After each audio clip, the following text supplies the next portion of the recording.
आप सभी को मेरी तरफ से प्रणाम। आज काफ़ी दिन बाद आपसे रूबरू हो रहा हूँ। यानी कि रिसेंटली भी जो डाले थे वो पुराने वीडियोस डाले थे, और अभी काफ़ी पुराने वीडियोस हैं जो अपलोड करने हैं, जिनको बहुत जल्दी ही अपलोड कर दूँगा मैं। गर्मी थोड़ी ज़्यादा है, कमरे में पंखे चल रहे हैं, थोड़ा शोर सुनाई देगा। आई होप कि आप उसको बियर करेंगे। सबसे पहले तो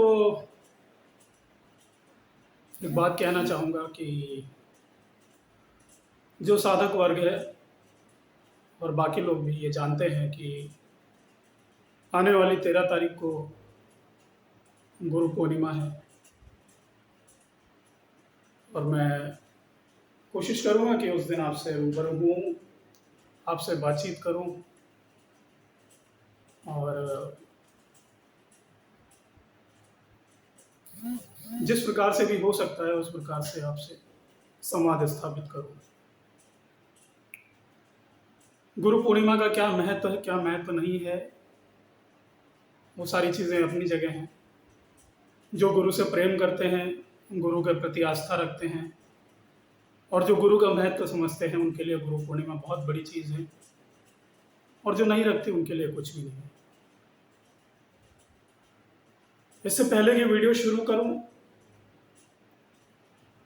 गुरु पूर्णिमा के उपलक्ष्य में जो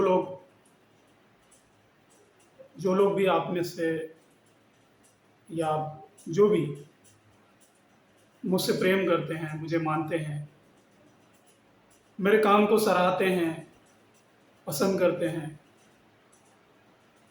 गुरु पूर्णिमा के उपलक्ष्य पर जो भी अपने गुरु के प्रति, जो मुझे गुरु समझता है, या जो मुझे समझता है कि आध्यात्म के मार्ग पर मैं किसी हद तक आपके लिए सहायक हो सकता हूँ या होता हूँ,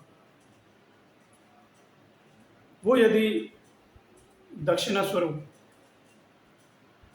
कुछ भी मुझ तक पहुँचाना चाहे तो उसके लिए डिस्क्रिप्शन में मैं अपने डिटेल्स डाल दूँगा। आप में से जो लोग भी मुझे किसी भी प्रकार से सराहते हैं, अपना मानते हैं, या जो किसी भी प्रकार से सहयोग करना चाहें आर्थिक रूप से, वो गुरु पूर्णिमा के उपलक्ष्य पर कर सकते हैं। मेरी अकाउंट डिटेल्स डिस्क्रिप्शन बॉक्स में मेंशन होंगी।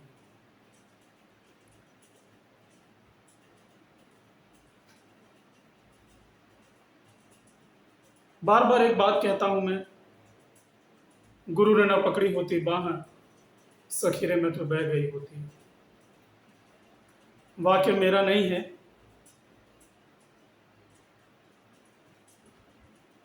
जिनका है वो भी आप जानते हैं, मगर बात बहुत बड़ी है। गुरु ने न पकड़ी होती बाह, सखीरे में तो बह गई होती। कभी कभी सोचता हूं बैठकर कि इस मार्ग पे चल के क्या मिला, गुरु से जुड़कर क्या मिला। सब कुछ तो वैसा ही है। जिंदगी में परेशानियां कल भी थी, आज भी आती हैं।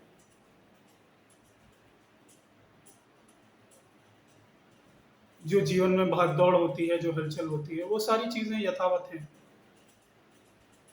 परिवर्तित क्या हुआ, ऐसा क्या हुआ जिसके लिए मुझे गुरु के प्रति मेरे मन में कृतज्ञता होनी चाहिए, आदर का भाव होना चाहिए, सम्मान का भाव होना चाहिए। क्यों याद करूं मैं अपने गुरु को, क्या इंपॉर्टेंस है गुरु का। खास तौर से इस तरह के विचार तब आते हैं जब जीवन में तकलीफें आती हैं। तरह तरह की तकलीफें हैं, स्वयं के शरीर पे तकलीफें हो गई, आर्थिक तकलीफें हो गई, पारिवारिक तकलीफें हो गई। जिनके पास परिवार है, जो परिवार का हिस्सा है, वो समझते हैं कि जीवन में तकलीफें किसी भी रूप में कभी भी आ सकती हैं, और यही वो क्षण होते हैं जब हमारे मन में शिकायत का भाव भी उत्पन्न होता है आध्यात्म के प्रति, गुरु के प्रति। क्योंकि शायद कहीं न कहीं ये उम्मीद होती है कि इस मार्ग पे चल के बहुत कुछ सहज हो जाएगा, चीज़ें सुधर जाएँगी, अच्छी हो जाएँगी, मेरी ग्रोथ अच्छी हो जाएगी, जीवन में कोई कष्ट नहीं आएगा, कोई तकलीफ़ नहीं होगी। लेकिन जहाँ तक मैं समझ पाता हूँ, ऐसा होता नहीं है।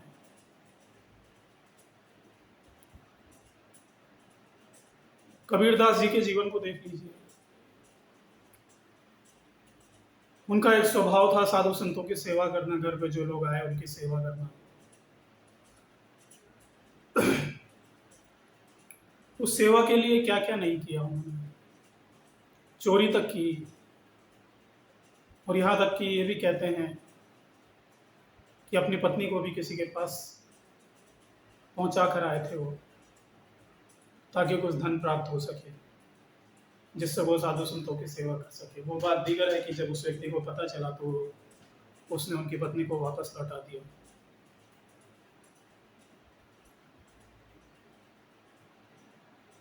नानक साहब को देख लीजिए, एक वेल एस्टैब्लिश्ड बिज़नेस जो है अपने पिताजी का बर्बाद कर दिया उन्होंने।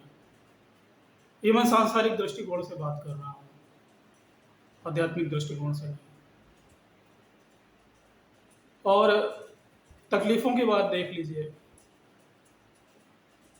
रामकृष्ण जी को देखिए,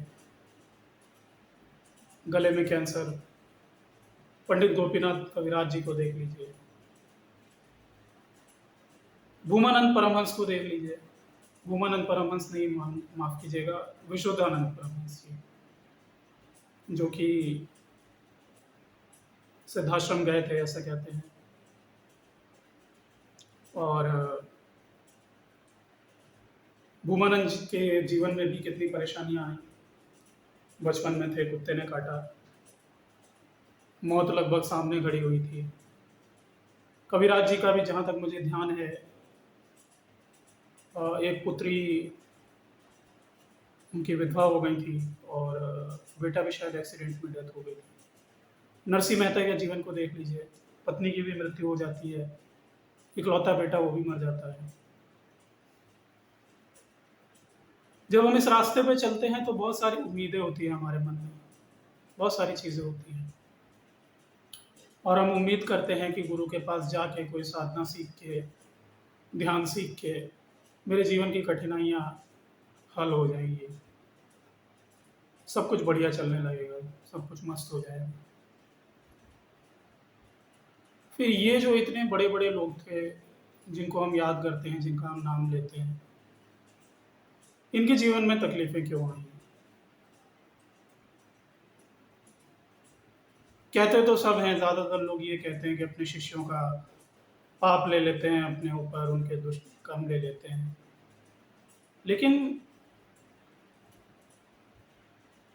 पता नहीं, मैं ऐसा मानता नहीं कि उसकी वजह से उनको तकलीफ़ उठानी पड़ती है। ये बहुत rare of the rare circumstances में होता है जहाँ कोई गुरु जो है अपने शिष्य का जो कष्ट है वो अपने ऊपर ले ले। जहाँ तक मुझे संभावना नज़र आती है वो उसी स्थिति में नज़र आती है जबकि शिष्य की आध्यात्मिक तरक्की कहीं रुकी हो और उस कष्ट को लेने से शिष्य की आध्यात्मिक तरक्की हो जाए। क्योंकि अगर भौतिकता की तरक्की के लिए गुरु लोग आपके कष्टों को अपने ऊपर लेने लगेंगे, तो फिर अध्यात्म पे चलने के कोई मायने नहीं रहेंगे। फिर अध्यात्म क्यों परस्यू किया जाए, और वो लोग क्यों परस्यू करवा रहे हैं? क्यों अध्यात्म का प्रचार प्रसार करते हैं? क्यों परमात्मा के नाम का प्रचार प्रसार करते हैं? इसका मतलब सिंपल सी बात ये है कि जीवन में जो चीज़ें आनी हैं, जो तकलीफ़ें आनी हैं, जो दिक्कतें आनी हैं, वो आती हैं। लेकिन फिर क्या बिल्कुल नाउम्मीद हो जाएँ? अध्यात्म का कोई मतलब ही नहीं रह गया, कोई सहारा ही नहीं रह गया। बस यहीं पर अंतर आ जाता है। और यही वो स्थिति होती है जो गुरु की याद दिलाती है, गुरु के प्रेम को याद दिलाती है। हो सकता है कि ये प्रेम एक तरफ़ा रहा हो, हालाँकि गुरु के लिए सभी बराबर होते हैं। और वो उन सबसे यकीन मानिए बराबर प्रेम करता है जो साधना मार्ग पर दृढ़ता के साथ चलते हैं। बाकी तो अपने आप ही छूट जाते हैं। गुरु कभी क्रोधित भी हो जाए, किसी से नाराज भी हो जाए, तो बहुत लंबे समय तक क्रोध पाल नहीं सकता। ये संभावना बहुत कम है। क्षमाशीलता उसको दी गई है, ये उसका आभूषण है। जहाँ ज्ञान एक तरफ उसका आभूषण है, वहीं क्षमाशीलता भी उसका आभूषण है। क्षमा तो उसको करना ही करना है। अल्टीमेटली जब आप विचार करेंगे आध्यात्म के रास्ते पे चलने के बाद में, तो आप ये पाएंगे कि दो चीज़ें मुख्यतः उभर कर आती हैं। वो सब चीज़ें अपनी जगह पे ठीक हैं कि शक्तियों का अनुभव हुआ, विजन्स दिखे, तीसरा नेत्र खुल गया, आनंद की अनुभूति हुई, शांति की अनुभूति हुई, ज्ञान बढ़ा, धैर्य बढ़ा, कामयाबी हुई। सारी चीज़ें ठीक है अपनी जगह, होती भी हैं। मैं ये नहीं कह रहा कि नहीं होती, होती हैं। मगर मुख्यतः क्या होता है, इसमें एक शब्द मैं पहले भी जोड़ दिया, शांति। कुछ ऐसा घटित हो जाता है आपके भीतर की कठिन से भी कठिन परिस्थितियों में कुछ है भीतर जो डिगता नहीं, जो लाचार नहीं महसूस करता अपने को, जो विषम से विषम परिस्थितियों में भी सहज बना रहता है और उसकी उम्मीद नहीं। ये एक आम इंसान के साथ भी हो सकता है, लेकिन आध्यात्म एक ऑल्टरनेटिव सहारे के रूप में हो जाता है। योगानंद जी ने बड़ी अच्छी बात कही थी कि मैं अपनी हर छोटी से छोटी बात में प्रार्थना का सहारा लेता हूँ। मतलब क्या हुआ कि आपको जीवन निर्वहन करने के लिए भी अपना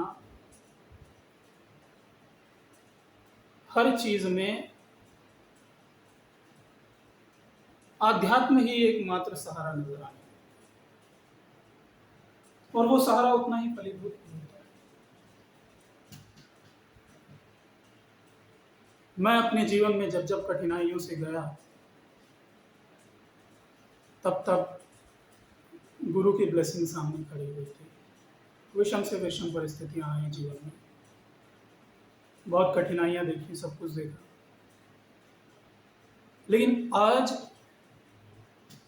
वो स्थिति है कि बड़ी से बड़ी परेशानी आ जाती है, बड़ी से बड़ी तकलीफ आ जाए, वो भीतर से नहीं हिला, बाहर शायद दौड़ भाग करवा देती है, माथे पे कुछ बल ले आती है, कुछ शिकन ले आती है, लेकिन जो भीतर है उसको नहीं डिस्टर्ब कर पाती।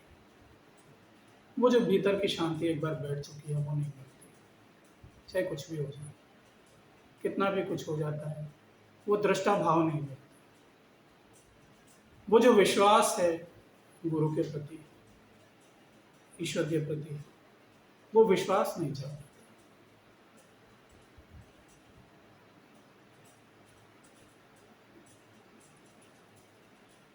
गुरु ने न पकड़ी होती बाँह, सखेरे में तो बह गई होती। सच कहूं तो मुझे कुछ भी नहीं पता कि मुझे अपने गुरु को क्यों याद रखना चाहिए। 2 या 3 मुलाकातें हुई थी, उसमें थोड़ी बहुत बातचीत, और उसी में दीक्षा प्राप्त हुई। दीक्षा प्राप्त होने के बाद में अपने रास्ते, और वो शरीर छोड़ के अपने रास्ते। मगर वो जो प्रेम उनसे पहले नज़र में हुआ था, पहले शब्दों में हुआ था, वो प्रेम मिटता नहीं, वो मिटाए नहीं। कैसी भी तकलीफ़ें आ जाए ज़िंदगी में, कुछ भी आ जाए, वो प्रेम मिटाए नहीं, और मृत्यु पर्यंत तक तो नहीं मिटेगा। कई लोग पूछते हैं कि आपको गुरु जी के दर्शन होते हैं। दर्शन फिजिकली तो खड़े होकर गुरु जी दर्शन नहीं देते हैं आके, लेकिन जब जब उनकी मदद की आवश्यकता होती है, जब जब उनको याद करता हूँ, तो सूक्ष्म जगत में दर्शन देके रास्ता दिखा देते हैं। और हर क्षण आपको गुरु को याद करके रास्ता देखने की ज़रूरत नहीं है। गुरु आपको जीवन भर शिष्य बने रहने के लिए दीक्षा देके नहीं जाता। गुरु आपको दीक्षा इसलिए देके जाते हैं कि आप भी गुरु बन सकें। आप भी वो दिया बन सके जो दूसरों की लौ प्रज्वलित कर सके। वही मूल उद्देश्य होता है। गुलामी थोड़ी ना करवानी है ज़िंदगी में, और गुलामी में मज़ा भी नहीं है। मज़ा तो आज़ादी में ही है। और आज़ादी कैसे मिल सकती है? गुरु जो ज्ञान आपके साथ बाँटता है,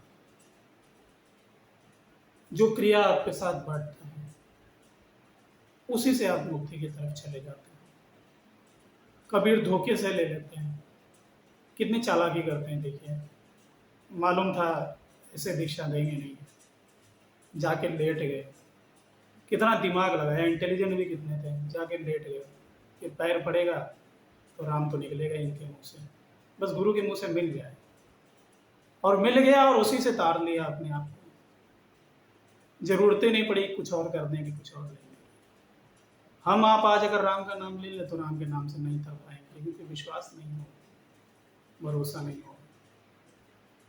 सबसे बड़ी बात भरोसे की होती है, और भरोसा ही वो रास्ते बनाता है, वो सिचुएशंस पैदा करता है कि आप लग कर अपनी साधना करते जाते हैं और आगे बढ़ते जाते हैं। जो आपका गंतव्य है वहाँ पहुँचते जाते हैं। शायद कुछ लोग जानना चाहते होंगे कि ये क्या हुआ। एक्चुअली अंगूठी पहनी हुई थी मैंने, यहाँ पर मेरे एक मस्सा है, और जो अंगूठी पहनी हुई थी वो स्पाइक्स वाली थी, तो मैं ऐसे कर रहा था तो वो एक्चुअली ज़्यादा लग गया उसमें, तो काफ़ी ब्लड निकला यहाँ पर, और उसके बाद एक घाव जैसा हो गया छोटा सा। तो ठीक ठाक है अभी, इसकी वजह से मैंने बैंडेड लगाया हुआ है, वरना वो बड़ा ऑड लगता है कैमरे पे। खैर ये तो रही व्यक्तिगत बात। तो मैं यही कहूँगा, फिर से ज़्यादा लंबी बातचीत नहीं करूँगा आज, सिर्फ इतना ही कहूँगा कि प्रेम जो है वो बहुत शांति दे सकता है, बहुत आनंद दे सकता है, और ये प्रेम ही है जो इस जगत का आधार है। इतना छल बल, इतना छल कपट और इतना सब कुछ होने के बाद भी प्रेम ही है जिसने इस दुनिया को बरकरार रखा हुआ है। और यही प्रेम अगर गुरु का प्रेम हो, गुरु के प्रति प्रेम हो, या गुरु का शिष्य के प्रति प्रेम हो, तो ये लाजवाब हो जाता है। बहुत बहुत धन्यवाद आपका। महाशक्ति आपकी रक्षा करे, आपके जीवन में शुभता हो, यही मेरी ईश्वर से प्रार्थना। और एक रिक्वेस्ट और थी आप लोगों से, वरुण से अब संपर्क ना करें आप। मैं जो नंबर मेरे पास है वो स्क्रीन पे अपलोड कर दूंगा। जो आप नए वीडियोस में जो नंबर देखें स्क्रीन पर, उसी नंबर पर कॉल या मैसेज करके मुझसे संपर्क कर सकते हैं। वरुण अभी हमारे साथ काम नहीं कर रहे हैं, इसलिए उनको प्लीज़ डिस्टर्ब ना करें।